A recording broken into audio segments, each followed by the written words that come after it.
This is very heavy, solid aluminum, I guess. Some webbing in here. The whole reason why I purchased this is that it's symmetric, so this can mount on the truck either like this or like this. And I believe when it's in this configuration, then the Trekstep would be on the passenger side. And if you wanted to mount it on the driver's side, then it would mount like yo. You can see here, coincidentally, there's a picture of a Ford F150 with the TreckStep mounted on either side. The one thing I'm concerned about is the spacers go up in here to effectively push this mechanism down a little bit more. I purchased this because I wanted to mount it on the passenger side. Through all the years I've been working in my truck, I've always loaded and unloaded from the passenger side. Most of them, for some reason, are made specifically to go on the driver's side, so that wasn't going to work for me. In fact, looking at the way it looks now, I might actually get a second one for the driver's side for symmetry, if no other reason. Here's a brief look at the tools that I ended up using. I did need a breaker bar to take off the Ford nuts, and you need a deep socket to get at those. I ended up using 2 ordinary ratchet sets to do the larger nuts and bolts on it. Guys on some of the build videos, they had gigantic crescent wrenches. One guy even had a very large wrench like this, and maybe those would be handy. I don't happen to have wrenches like this that go big enough for the job. So it took a little finagling, but there was a way to get these wrenches on those nuts that are sort of hidden inside the frame. The bottom nut, I actually ended up just using an adjustable wrench because I wasn't able to get a regular socket on it. So I caution anybody, if you're about to do the install, take a few minutes and figure out if you have a wrench that can actually get to the head of the bolt, which is this part here on the bracket. This is a view from under the truck, and the 3 nuts that you need to get a wrench on are up in this cavity, and you can also get it this way.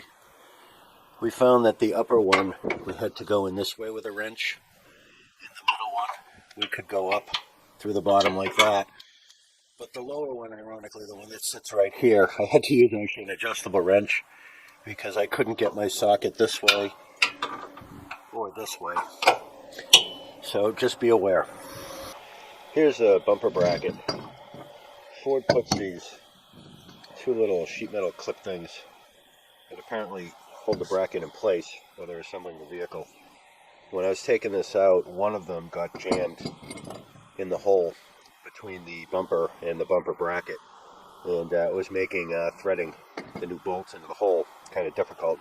So I had to get a pry bar in there and pry the bumper away from the bumper bracket far enough for the clip to fall out. So something to be aware of. Here's the view from this side.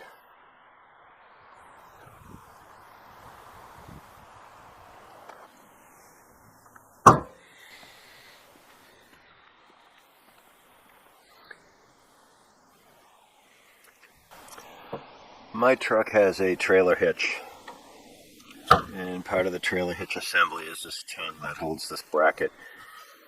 And when I fold off the Trekstep, it hits right in here where the plastic is. You can see it's a little marred already. One option would be to nibble that away a little bit, maybe put a groove in here, then I'd have to keep painting it black. Another option might be to try to grind it a little bit away from this. I think I'm just going to live with it. The Trekstep did come with a couple shims that would lower this whole thing down a little bit, and maybe if those shims were in place it wouldn't hit here and here, but I'm not really in the mood to lower it anymore, so I'm going to leave it as it is. I lined up the edge of the Trekstep sort of inboard from the bumper, so I think it looks best there. If I moved it over enough where this doesn't hit, then this area would have been way out here, which I don't think would have looked as good. I kind of wanted to follow the curve of the bumper and tuck it under. Here's a view of the Trekstep from different distances and different angles. One of my pet peeves is when I look for things for my truck in particular.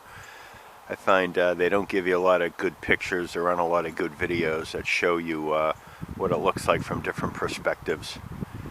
I personally wish this thing were a little more discreet. I think the folding arms, I wish the geometry were a little different, where that was sitting up a little higher and wasn't quite so exposed.